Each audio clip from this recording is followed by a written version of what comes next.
tronaba, chispeaba un poco, parecía que iba a llover, que se venía el cielo abajo, pero fue un aviso, nada más. Y así me tomo las cosas. Hice un video hace 40 minutos y después me fui a dar vueltas a la plaza, porque viene bien para el corazón. Pero no había hecho un corolario, y mientras daba vuelta digo, pero faltó la reflexión final. Bueno, la pongo ahora, al comienzo, y después los dejo con un montón de datos que vienen muy bien. Voto castigo. ¿Y es Fernández el que va a llorar o yo? Algunos que quieren verme llorar. No me va a pasar a mí. Pero hay mucha gente que si ganan los amarillos o gana un nazi como Milei puede llorar, y mucho, y por mucho tiempo. El zafrero que trabaja con la caña de azúcar en Tucumán, el yerbatero de Misiones, el arriero de La Pampa, aquel señor que trabaja en una fábrica de calzado en Isidro Casanova, la señora que limpia el tercer piso A que está ahí enfrente, esa gente va a sufrir. El pueblo trabajador que siempre sufrió las políticas neoliberales desde 1810 hasta hace 2 años. Siempre hubo políticas liberales, neoliberales y conservadoras. Y te hablan de libertad, pero siempre intervino el Estado para que esto pase. La famosa campaña del desierto, que no era tal, no era un desierto, había gente ahí. ¿Quién la bancó? El Estado. Y así un montón de políticas con un alto intervencionismo del Estado. Te la vendieron cambiada. Y este país que es tan rico, con sus minerales, con sus riquezas naturales, con la costa que tiene, con la mejor tierra del mundo, sin embargo está lleno de pobres, claro. ¿Cuántas décadas padeciendo políticas liberales o neoliberales? Y ese voto castigo, a mí no me castiga nadie, voy a seguir haciendo lo mío, y por suerte lo hice atravesando todos los gobiernos, militares, Menem, de la Rúa, todo. Y sigo viviendo de lo que yo vivo. Yo estoy tranquilo, y Alberto también está tranquilo. El pueblo trabajador, si castiga así, se está tirando un tiro en el pie. ¿Cómo les va? A 12 horas de haber recibido una paliza fenomenal por parte de los votantes, decido empezar un poquitito a cavilar qué pasó, por qué se votó así, y sin pocas luces, cosa que siempre me caracteriza, pero muy exultante, hago una invitación para seguir con esta reflexión para el sábado que viene, desde las 14 hasta las 17, para hablar con la audiencia. La que acompaña por Instagram, porque estoy haciendo vivos por Instagram, la que acompaña a través de la radio, AM530, y la que siempre la hace por mi canal de YouTube, que transmite en directo. Pero, a priori, ya, puedo decir que hay gente que se queja porque está cortada esta avenida Juan B. Justo, y es lógico que se queje por ese presente porque llega tarde a una cita, a una cena, a la casa o al laburo, sin saber que posiblemente hay un incendio más adelante y murieron 4 familias y donde había niños. O sea, hay algo mucho peor que genera esta congestión. Pero hay gente que le importa un huevo y nada, y se queja y se sigue quejando y va a hacer todo lo posible para que desalojen todo eso, y no importa si se muere gente. Sí, y eso forma parte de la humanidad. El ser humano en una gran parte es egoísta, terriblemente egoísta, piensa en sí mismo. Eso lo trabajaron muchas veces las religiones, algunos lo trabaja el psicoanálisis, lo trabajan algunas organizaciones políticas, pero el egoísmo nace con el ser humano, y esto es mío, mío, mío, y no lo va a tocar nadie. Bueno, hay partidos políticos que se destacan en tratar de sustentar ese egoísmo y de eso hacer riqueza, pero para ellos, no para el pueblo. Casi siempre fue beneficiado un pequeño grupo, el de siempre, el que antes representaba el rey o el señor feudal. Con la política fue cambiando, y aquellos ideales liberales de la Revolución Francesa fueron cambiando al neoliberalismo. Pero habla una persona ahora que, más allá de mi profesión, soy un ser humano como cualquiera, y que hace 63 años respira este oxígeno en este plano. Y lo que he vivido, en su mayoría, son gobiernos de tinte liberal. Y cuando veo la historia, la leo, la analizo, son casi todos gobiernos liberales, eximiendo de todo esto a los virreyes que respondían a la corona.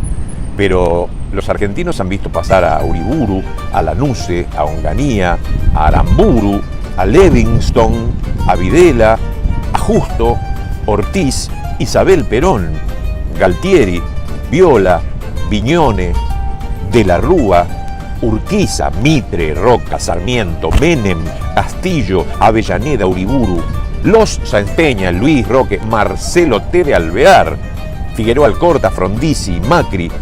Y ellos han venido por mano militar, por el engaño, por la mentira habitualmente, o metidos, enquistados dentro de partidos populares, como ha sido el caso de Marcelo T. de Alvear con el radicalismo y de la Rúa también, o en el caso de Menem con el peronismo, pero sin embargo llevaban adelante políticas liberales. Por eso hemos tenido ministros de Economía como Federico Pinedo, el abuelo, Alzogaray, varias veces, Krieger Bacena, siendo ministro de Economía representaba 60 empresas, él estuvo con Onganía, Machinea con De la Rúa, Surruil con Alfonsín, López Murphy con De la Rúa, Herman González con Menem, bueno, Duhovne, Pratgay, Lacunza, Cavallo, Roque Fernández, Güeve varias veces en los gobiernos militares, Martínez de Oz, por supuesto, varias veces, no solamente la execrable última, Celestino Rodrigo, que vino a implementar el modelo neoliberal que se prueba por primera vez con el golpe militar en Chile que le hacen a Salvador Allende. Se implementa aquello por lo cual luchaban mucho tiempo teóricos como Milton Friedman y von Hayek, pero que tenían que esperar el momento de implementarlo, y se implementa con el golpe militar, con represión, por supuesto, así se jactaban de decirlo. Puede venir con represión o no, pero este modelo tiene que imperar. Y ya sabemos cómo están los chilenos hoy. Se llenaban la boca hasta hace 2 años, pero sin embargo se terminó de demostrar cómo funcionan las cosas verdaderamente en Chile. Nos hablan muchas veces de que hemos sido potencia, sí, la 7ª economía del mundo, en la época de la generación del 80, hasta 1910, 1920. Sí, pero ¿quiénes disfrutaban de esa riqueza? Ahí tenés los palacios, el San Martín, el Anchorena, el Alzaga Unzué, el Palacio Duau. Eran muy pocas familias que tenían palacios, y después el obrero, el hombre de campo, trabajaba de sol a sol, sin vacaciones, sin aguinaldo, sin derechos. Eso viene con Perón, muchísimo después. Y la industria nacional tenía que venir una guerra mundial para que la tengamos, si no, era todo traído desde fuera. Pero hemos padecido bastante a Dañino Pastore, a Roberto Aleman, a los Santa Marina.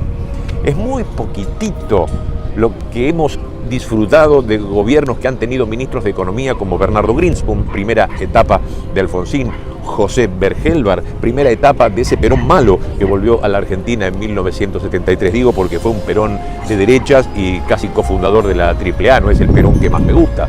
Así que creo yo, más allá de entender que la pandemia se llevó puesto a Donald Trump, se llevó puesto a Bolsonaro, se llevó puesto a Piñera y hasta la propia Merkel. La pandemia te lleva puesto, la gente estando 1 año encerrada en la casa o con restricciones no aguanta, y no todo el mundo tiene la paciencia que han tenido los israelíes de saber soportar que no hay que tener clases 1 año, 2 años, lo que sea, y después se recuperan. Y así tienen un proceso de salud exitoso los israelíes por las grandes restricciones que supo bancarse un pueblo que está acostumbrado a los sacrificios.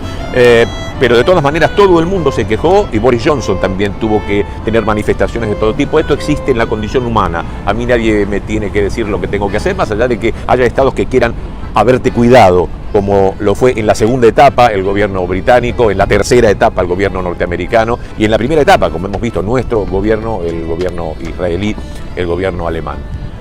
Te llevan puesto. Pero más allá de todo esto y de los esfuerzos que hace, también está nuestro lado. ¿Qué pensamos nosotros? ¿Qué pienso yo? ¿Qué quisiera yo de cambio de este gobierno? Bueno, basta de tibiezas. Me gustaría un gobierno más K, un gobierno sin tanto diálogo, sino que lo maneje como lo manejó Néstor o lo hubiera manejado Perón en una primera época, con muchísimo carácter, como tuvo Alfonsín también en su primera época. Me gustaría algo así. Basta de tibiezas, basta de centrismo, un gobierno más adecuado a la forma de gobernar que ha tenido Cristina Fernández de Kirchner. Pero eso no movió al amperímetro. Nadie traicionó al gobierno votando a Vidal, o votando a Manes, o votando a Milei. No, de ninguna manera. Y el pueblo peronista no está en las banderas que levantaba Guillermo Moreno, que el verdadero peronismo está en un partido que sacó muchos menos votos que Cintia Fernández mostrando el culo frente al Congreso. Así que el peronismo está acá, el peronismo está con Cristina.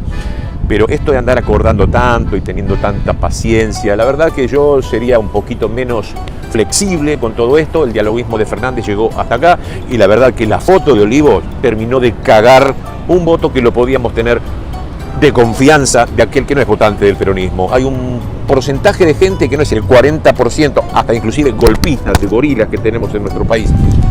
40% que no votó a Perón cuando Perón volvió, así que imagínate. Y después hay un 30% de núcleo duro al cual yo pertenezco, que no vamos a cambiar el voto. Nos gusta mucho Cristina Fernández de Kirchner y a donde apunte votamos. Pero hay otro 25, 30% bastante veleidoso que no vota a la izquierda y vota esperpentos como el de Milei, o bien vuelve a votar a Vidal, o bien vuelve a darle un voto de confianza a los amarillos, que no han soltado ningún globo, aunque estuvo el mago sin dientes. Bueno, hasta acá mi reflexión. Mientras tanto, hay un 30% de gente que está con un poquito de bronca, sin plata en el bolsillo y que posiblemente retrasó su voto. Esto sucedió también en La Matanza. Gente que no fue a votar de la nuestra, porque le falta la guita. Y es esa gente que protesta por lo que le pasa hoy, porque hoy tiene que comer, hoy tiene que ir al trabajo, hoy tiene que solucionar sus problemas, y nosotros estamos todavía tratando de negociar a ver si tenemos un poquito de oxígeno después de la deuda gigantesca que nos ha dejado Mauricio Macri, quien desapareció, es un muerto en acción, pero no tiene ningún empacho en volver a revivir sabiendo que le han dado este plafón electoral. No sé, hoy no es un día tan soleado como el de ayer, se viene la tormenta, bueno, ojalá. Sirve de mucho la tormenta, sirve de mucho esta catarata de votos en contra de un gobierno que trató de hacer todo bien, como pienso yo, que se mandó algunas cagadas y hay que corregir el rumbo. Y mientras tanto, a los haters, sigan escribiendo, yo los leo, me divierto mucho, con ustedes a veces aprendo y les agradezco mucho gastar tanto tiempo en un humilde servidor.